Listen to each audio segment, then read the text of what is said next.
Hello दोस्तों, इस video में समझेंगे कृषि एवं पशुपालन। आज से नया टॉपिक शुरू कर रहे हैं, कृषि एवं पशुपालन के बारे में समझेंगे।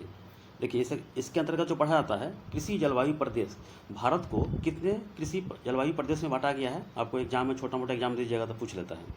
तो 15 जलवायु प्रदेशों में इसे विभक्त किया गया है। इसमें कृषि कानून जो बना गया है उसके बारे में देखेंगे। चकबंदी क्या होता है, जैसे सीमांत जोत क्या होता है, लघु जोत, अर्ध मध्यम जोत, बृहद जोत, इसके बारे में समझेंगे। और ये भारतीय भूगोल का चैप्टर चल रहा है और यह क्लास नंबर 38 है। इससे पहले नहीं देखे हैं तो शुरू से देखते आइए, समझ गए। इंडियन ज्योग्राफी अब लास्ट के कगार पर है, खत्म होते जा रहा है। तो आज समझते हैं कृषि एवं पशुपालन का चैप्टर। देखिए, लोग कृषि कार्य खेतों में करते हैं, ऐसे ही करते हैं, पशुपालन भी कार्य हो रहा है साथ में।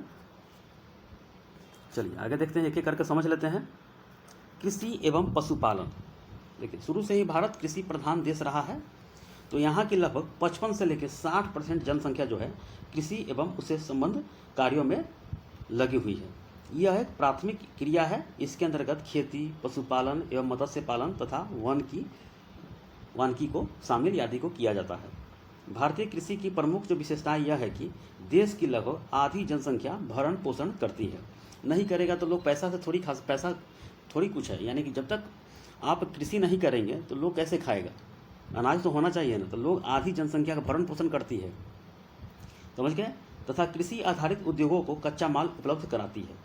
हमारी जो कृषि है अर्थव्यवस्था में जीडीपी का लगभग 18.5% योगदान करती है जो कृषि है। भारत को 15 जलवायु प्रदेशों में विभक्त किया गया, यानी कि विभक्त किया गया कि किस एरिया का कैसा मैदान, कैसा जगह है, कैसा मैदान है, वहाँ पर कौन सी खेती किया जा सकता है, इसी के बारे में उसमें पढ़ा जाता है। जैसे में पश्चिमी हिमालय, पूर्वी हिमालय, वहाँ पर कैसा खेती होगा, पूर्वी तटीय मैदान, पश्चिमी तटीय मैदान, बीच का भाग कहाँ पर कैसा खेती होगा, इसके बारे में वहाँ पर जलवायु प्रदेशों में विभक्त किया गया है, समझ गए। तो भारत को 15 कृषि जलवायु प्रदेशों में विभक्त किया गया है।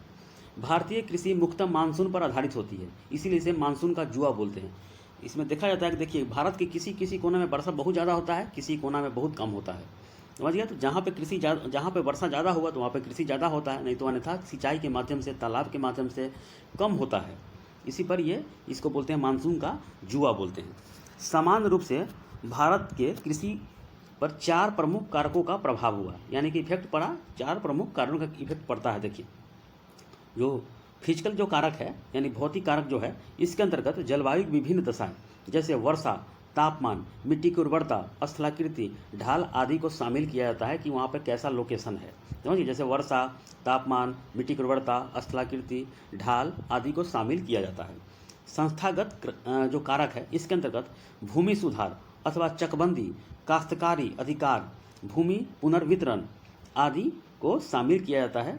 भारत में संस्थागत समस्याएं औपनिवेशिक पृष्ठभूमि है, समझ गए। तो यहाँ पर जहाँ चकबंदी है वहाँ पर बहुत ज़्यादा प्रति हेक्टेयर में खेती होता है। जैसे पंजाब में देखिएगा तो वहाँ प्रति हेक्टेयर में है, बहुत ज़्यादा खेती होता है वहाँ पे। आइए देख लेते हैं। अब देखते हैं संरचनात्मक कारक। इसके अंतर्गत कृषि की उत्पादकता बढ़ाने वाली तकनीक और विज्ञान आधारित निवेश आते हैं, यानी कि जो टेक्नोलॉजी पर आधारित कृषि होता है, इसमें जो है परिष्कृत बीज यानी नए प्रकार के, रासायनिक जैव उर्वरक, सिंचाई, ऊर्जा, मशीनीकरण और कीटनाशक प्रमुख है। भारतीय कृषि में हरित क्रांति लाने के लिए ये सब प्रमुख रूप से जिम्मेदार रही है, समझ गए। इसका नकारात्मक प्रभाव क्या पड़ा कृषि हरित क्रांति का, और सकारात्मक क्या पक्ष रहा, इसके बारे में देखेंगे। मेंस एग्जाम में लिखने को दे देता है। और चौथा में जो है राजनीतिक प्रशासनिक प्रयास। बिना राजनीतिक प्रशासनिक प्रयास से आप कृषि में आधारित किसी को आगे नहीं ले जा सकते हैं। आप खेती करेंगे तो घर पर ही सिमट कर रह जाएगा। 5 परिवार 10 परिवार चलाने के लिए छोटा सा खेत होता है, उसमें आप कृषि कर सकते हैं, लेकिन आगे बढ़ाने के लिए जब तक राजनीतिक प्रयास नहीं होगा तब तक आप आगे नहीं बढ़ सकते हैं। क्योंकि आप ज़्यादा खेती कीजिएगा तो आप जितना आपसे उत्पादन से ज़्यादा हो गया उसको बेच दीजिएगा, और बेच दीजिएगा भारत के किसी कोने में चला जाएगा। और नहीं तो ज़्यादा हुआ, यानी 50 बीघा, 60 बीघा, सैकड़ों एकड़ में खेती हो रहा है तो आप दुनिया के देशों में चला जाएगा।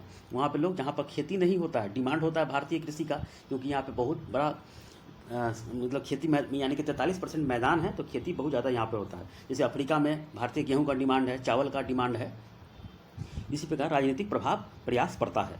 तो भारतीय कृषि को गति देने में राजनीतिक प्रशासनिक प्रतिबद्धता की प्रमुख भूमिका रही है, क्योंकि संस्थागत एवं संरचनात्मक कारकों की सफलता इसी पर निर्भर है। न्यूनतम समर्थन मूल्य एमएसपी भारत सरकार देती है। कृषि साख नहीं होगा तो कृषि कैसे होगा? साख उपलब्धता, विपणन, भंडारण केंद्र, अन्य कृषि आधारभूत संरचना का विकास हुआ है राजनीतिक प्रशासनिक से। कोल्ड स्टोर का निर्माण होगा, नहीं ज़्यादा, और कोल्ड स्टोर नहीं होगा तो सबका सब फसल सड़ जाएगा। टमाटर हो, गेहूँ हो, टमाटर से लेकर भिंडी हो, सब्जी हो, जितने भी प्रकार की सब्जी है, चाहे आपका धान, मक्का, गेहूँ, जब तक कोल्ड स्टोर पर इसका भंडारण नहीं होगा और इसको देख रेख नहीं होगा तब तक सबका सब सड़ जाएगा। तो भारत सरकार राजनीतिक प्रशासनिक प्रयास करती है। तो 4 प्रमुख कारण है मेंस में लिखने के लिए सब। चलिए आगे देख लेते हैं।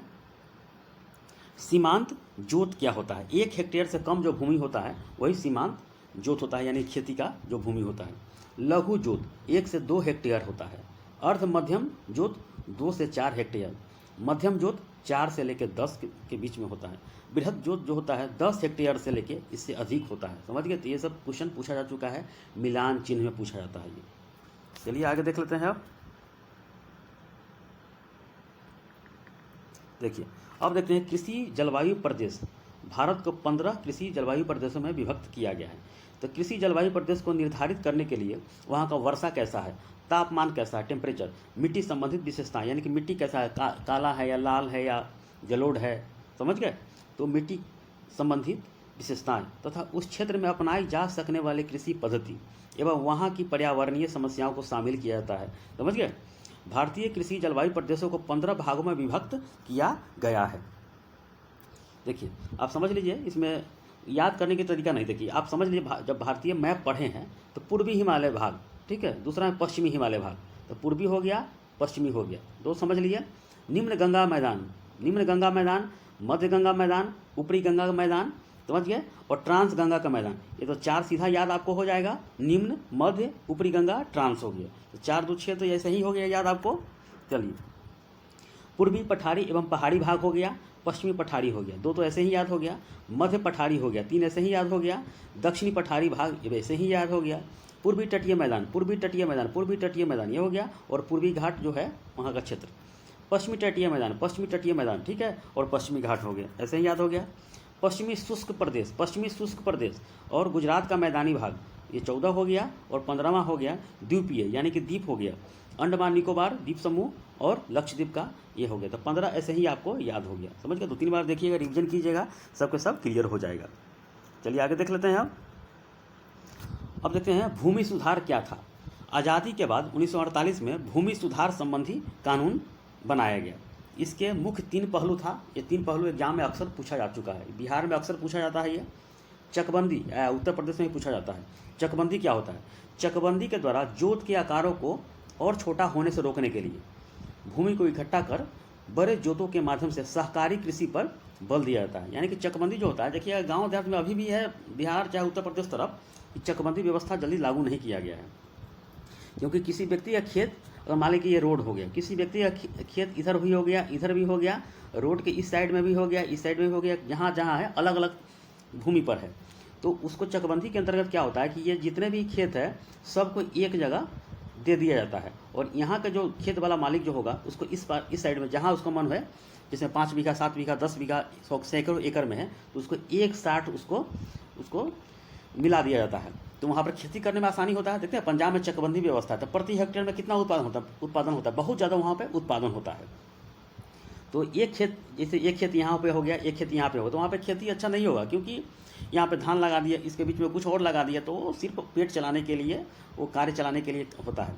और चकबंदी की व्यवस्था के अंतर्गत की सैकड़ों एकड़ में ज़मीन है, वहाँ पर एक बार ट्रैक्टर 10 गो, 12 गो, 20 गो ट्रैक्टर लगा हुआ है, समझ गए। वहाँ पे खेती बहुत ज़्यादा होता है। तो वहाँ पे क्या होता है कि सरकार को भी फायदा होता है, सरकार वहाँ पे MSP के माध्यम से खरीद लेती है, और लोगों का भी वहाँ पे भला होता है, बेरोजगारी दूर होता है, कृषि के माध्यम से लोग अपना कार्य बढ़िया जैसे करते हैं, समझ गया। चलिए आगे देखते हैं। चकबंदी के द्वारा जोत के आकारों और छोटा होने से रोकने, भूमि को इकट्ठा कर बड़े जोतों के माध्यम से सहकारी कृषि पर बल दिया गया। हदबंदी क्या होता है? इसके अंतर्गत अधिकतम भूमि की सीमा निर्धारित की गई है, और अतिरिक्त भूमियों के पुनर्वितरण पर लक्ष्य रखा गया। इसके वैसे ही है ये। और काश्तकारी जो अंतर्गत है, किसानों को जोत के आकार दिया गया है तथा जमींदारों के अन्याय की रक्षा करने के लिए काश्तकारी नियम अधिकार दिया गया है। देखिए पहले के ज़माने में देखिएगा, अंग्रेज जो भारत में आया था तो क्या कैसा कैसा नियम लगा दिया गया था। वहाँ पे 19%, 30%, 50% पर ऐसे खेती टैक्स लेता था। उसी को काश्तकारी नियम के अंतर्गत कानून बना दिया गया, किसानों के जोत का अधिकार दिया गया और जमींदारों के अन्याय की रक्षा के लिए अधिकार दिया गया। तो ये सब VVI पॉइंट है, देखिएगा बड़ा बड़ा एग्जाम है, UPSC एग्जाम ये सब पॉइंट दे के क्वेश्चन पूछ लेता है ये। आइए देख लेते हैं अगला, हरित क्रांति। सर्वप्रथम क्या हुआ कि 1966-67 में पंजाब और हरियाणा, पश्चिमी यूपी और राजस्थान के गंगानगर जो जिला है आदि क्षेत्रों में इसे व्यापक रूप में अपनाया गया। इससे कृषि उत्पादन और कृषि उत्पादकता में आश्चर्यजनक वृद्धि हुई। हरित क्रांति शब्द का प्रयोग जो पूछे एग्जाम में सर्वप्रथम अमेरिका के जो डॉक्टर, उनका नाम है विलियम गार्ड ने किया था, किंतु हरित क्रांति के जो मुख्य जनक के रूप में डॉक्टर नॉर्मन बोरलॉग को जाना जाता है। 1970 में विश्व शांति का नोबेल पुरस्कार इनको दिया गया। भारत में हरित क्रांति का जनक पूछेगा तो MS स्वामीनाथन को कहा जाता है, बोला जाता है। हरित क्रांति उच्च गुणवत्ता वाले बीज, रासायनिक उर्वरक और नहरी सिंचाई आधारित कृषि उत्पादन की एक नवीन प्रक्रिया थी। इसे अधिक उपज देने वाली किस्मों का कार्यक्रम के नाम से पुकारा जाता है। बहुत ज़्यादा बेतहाशा मतलब वृद्धि हुआ उत्पादकता में, समझ गए।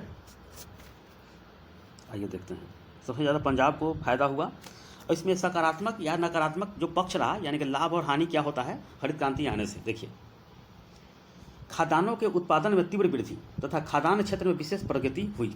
नई प्रौद्योगिकी के उत्पादन से, यानी कि टेक्नोलॉजी के उत्पादन से कृषि में रोजगार के अवसरों में वृद्धि हुई। ग्रामीण समृद्धि में वृद्धि हुई। जो लोग गरीब थे थोड़ा उनका फायदा होने से लगा और धीरे धीरे अपना वो सब कुछ व्यवस्थित कर लिए। प्रति व्यक्ति आय और राष्ट्रीय आय में वृद्धि हुआ। भारत सरकार को भी फायदा इसमें बहुत ज़्यादा हुआ। चलिए आगे देखते हैं, नकारात्मक पक्ष क्या होता है। आय की असमानता में वृद्धि हुई। जो बड़े बड़े किसान थे, जमींदार थे, वो बहुत ज़्यादा धनी हो गए और छोटे हो गए गरीब होते चले गए। तो आय की असमानता में वृद्धि हुई क्योंकि बड़े किसान और धनी हो गए। हरित क्रांति का प्रभाव केवल कुछ ही खाद्यान्न फसलों के लिए हुआ, जैसे गेहूँ, चावल, मक्का, बाजरा तक ही सीमित रहा। नई मशीनों के प्रयोग से परंपरागत कृषि औजार निर्माता जैसे बढ़ई, लोहार आदि के समक्ष बेरोजगारी की समस्या उत्पन्न हुई। यानी कि जो पहले हाथ से कृषि हुआ करता था, यानी कि जो हल में जो बैल को बांधकर मतलब खेत को जोता जाता था, लेकिन ट्रैक्टर आ गया, नए नए टेक्नोलॉजी आ गया, तो लोगों को बढ़ई का, लोहार का कार्य छीनना शुरू हो गया। यानी बेरोजगारी और ये सब बेरोजगार होते चले गए और बेरोजगारी की समस्या बहुत ज़्यादा उत्पन्न हुआ, समझ गया, टेक्नोलॉजी के आने से।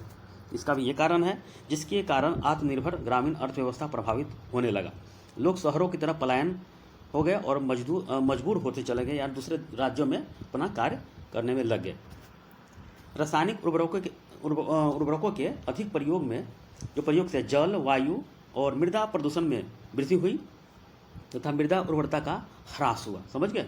देखिए, रासायनिक उर्वरक का प्रयोग हुआ, इसमें आप देख रहे हैं कि तरह तरह की बीमारी अभी जो आ रहा है। उस समय 5, 7, 10 बीमारी हुआ करता था, लेकिन अभी देखिए इतना नीट का स्टूडेंट लाखों रुपया, करोड़ों रुपया खर्च करके उसमें एडमिशन लेते हैं।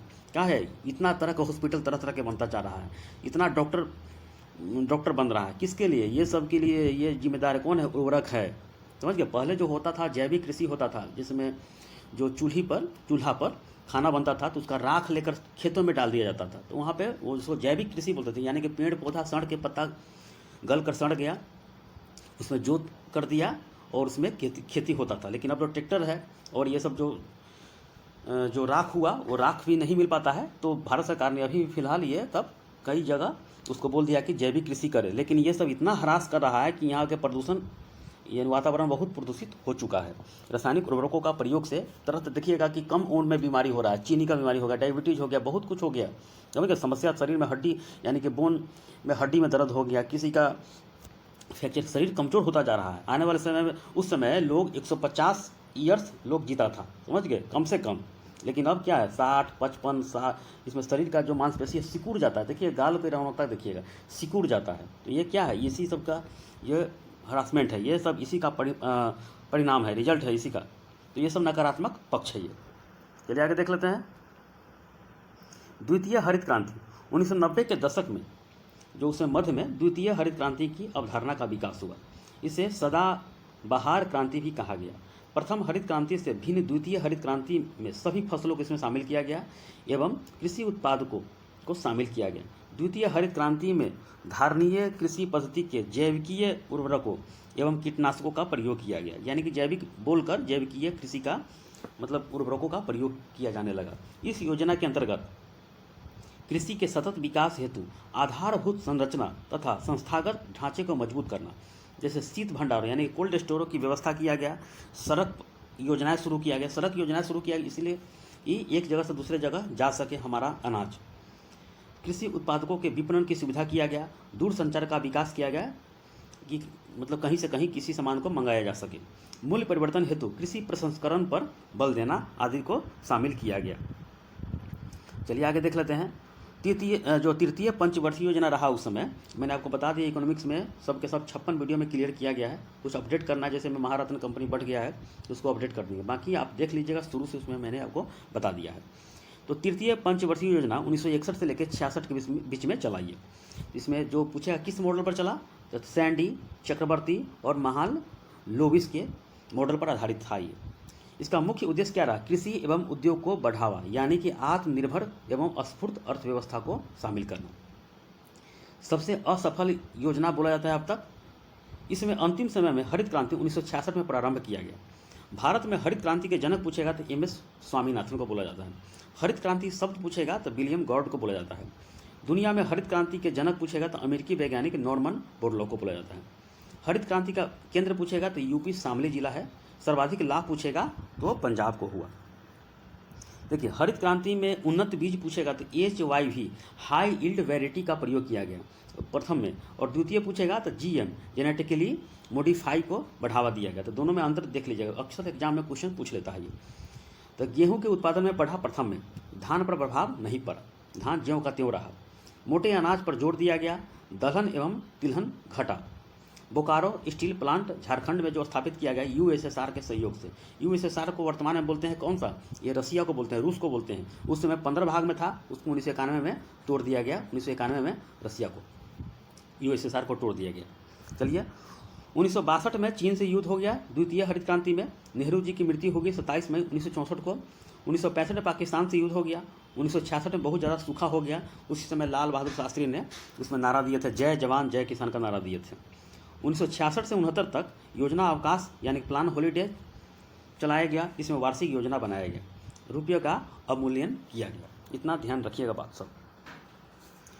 चलिए इतना आपका ये खत्म हो चुका है। इसके बाद देखेंगे कृषि विधियां हैं, जो कितने प्रकार का कृषि होता है। उसके बाद रबी फसल, जायद फसल, खरीफ फसल, इसके बारे में देखेंगे और क्वेश्चन लाएंगे। आपका पूरी तरह ये कृषि पशुपालन चैप्टर खत्म हो जाएगा। इतना रिवीजन करके रखिएगा, आपके सब के सब क्लियर हो जाएगा। ओके।